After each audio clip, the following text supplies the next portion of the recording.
नमस्ते दोस्तों, मैं सुनीता तिवारी इस लॉकडाउन में आपके लिए कुछ ऑनलाइन स्टडी मटेरियल लेकर आई हूँ। आज हम इस वीडियो के माध्यम से सजीवों के वर्गीकरण की जानकारी प्राप्त करेंगे। सजीवों के वर्गीकरण की खोज सर्वप्रथम कार्ल लिनियस ने की थी। उन्होंने अपनी बुक सिस्टेमा नेचुरी में सजीवों के नाम तथा आधुनिक वर्गीकरण प्रणाली की व्याख्या की थी। इन्होंने जीवों का क्रियात्मक और संरचनात्मक समानताओं के आधार पर वर्गीकरण किया, इसलिए इन्हें वर्गीकरण जगत का जनक भी कहा जाता है।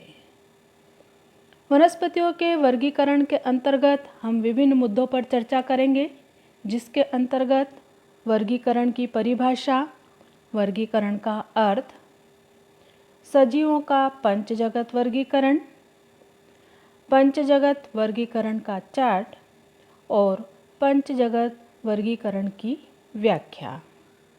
तो आइए चलते शुरू करते हैं। वर्गीकरण की आवश्यकता और वर्गीकरण का अर्थ। संसार में हमें कई प्रकार के प्राणी और वनस्पति देखने को मिलते हैं, जिन्हें आसानी से पहचान पाना संभव नहीं था।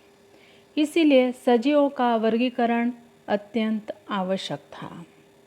या वर्गीकरण का अर्थ हम इस प्रकार भी निकाल सकते हैं कि संसार में मिलने वाले जीवों की संख्या बहुत अधिक है, इसलिए सजीवों को उनके आकार, आकृति, प्रकार, कार्य आदि के आधार पर समूहों में बांटने की प्रक्रिया को ही वर्गीकरण कहते हैं।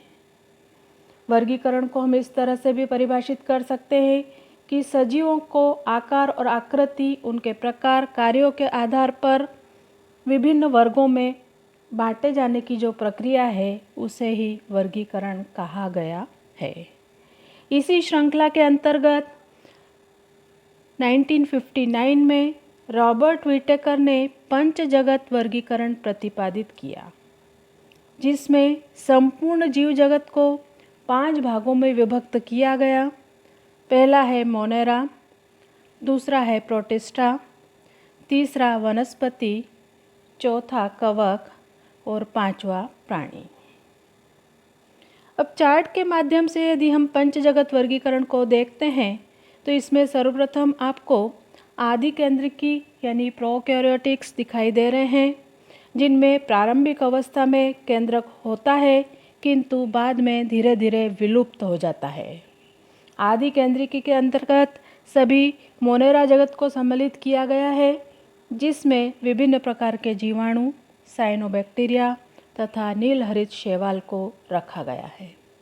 दूसरी तरफ आप देख रहे हैं दृश्य केंद्रिकी कोशिका यानी यूकैरियोटिक, जिनमें यूकैरियोट्स मतलब जिनमें पूर्ण विकसित अर्थात वेल डिफाइंड न्यूक्लियस पाया जाता है, अर्थात आवरण युक्त कोशिकांग पाए जाते हैं। दृश्य केंद्रिक में कोशिका की संख्या के आधार पर पुनः विभाजन हुआ, जिसमें पहला एक कोशिकीय सजीव और दूसरे हैं बहुकोशिकीय सजीव। एक कोशिकीय सजीवों को प्रोटिस्टा जगत में रखा गया। इन सजीवों की समस्त जीवन प्रक्रिया एक ही कोशिका में पूर्ण हो जाती है। दूसरी तरफ दिखाई दे रहा है आपको बहुकोशिकीय सजीव, जिनमें कोशिका भित्ति की उपस्थिति के आधार पर कोशिका भित्ति युक्त और कोशिका भित्ति विहीन इस प्रकार 2 भागों में विभाजन हुआ। कोशिका भित्ति युक्त सजीवों को पुनः 2 भागों में स्वयंपोषी और परपोषी में विभाजित किया गया। उसी प्रकार कोशिका भित्ति विहीन जो प्राणी थे या कोशिका भित्ति विहीन जो सजीव थे, उन्हें प्राणी वर्ग में रखा गया। इस प्रकार फ्लो चार्ट में आपको 5 जगत दिखाई दे रहे हैं, इसलिए इसे पंचजगत वर्गीकरण कहा गया। इन पंच जगत में मोनेरा, प्रोटिस्टा, वनस्पति, कवक वर्गीय और प्राणी वर्गीय सजीव दिखाई दे रहे हैं, इसलिए इसे पंचजगत वर्गीकरण के नाम से जाना जाता है। देखते हैं अब इसका आधार कि किस आधार पर वर्गीकरण की प्रक्रिया की गई है। सबसे पहला है आदि केंद्र की यानी कि प्रोकैरियोट्स। जिनमें केंद्रक का पूर्ण विकास नहीं होता है, अर्थात प्रारंभिक अवस्था में केंद्रक होता है तथा बाद में धीरे धीरे वह विलुप्त होता जाता है। इनमें सभी प्रकार के जीवाणु, साइनोबैक्टीरिया तथा नील हरित शैवालों को रखा गया है। दूसरा आता है दृश्य केंद्रकी यानी कि यूकैरियोटिक, जिनमें केंद्रक आवरण युक्त होता है, अर्थात वेल डिफाइंड न्यूक्लियस पाया जाता है और आवरण युक्त कोशिकांग पाए जाते हैं। दृश्य केंद्रकी में कोशिका की संख्या के आधार पर पुनः विभाजन हुआ, जिसमें पहला एक कोशिकीय सजीव। इन सजीवों को प्रोटिस्टा जगत में रखा गया। इन सजीवों की समस्त जीवन प्रक्रिया एक ही कोशिका में पूर्ण हो जाती है, जैसे अमीबा, पैरामीशियम, यूग्लिना। प्रोटिस्टा जगत को एनिमल्स और प्लांट्स के बीच की कड़ी भी माना जाता है। दूसरा जो प्रकार है वह है बहुकोशिकीय सजीव। इनमें कोशिका भित्ति की उपस्थिति अथवा अनुपस्थिति के आधार पर पुनः दो भागों में वर्गीकरण हुआ है। कोशिका भित्ति युक्त जो सजीव थे उनके दो प्रकार हैं।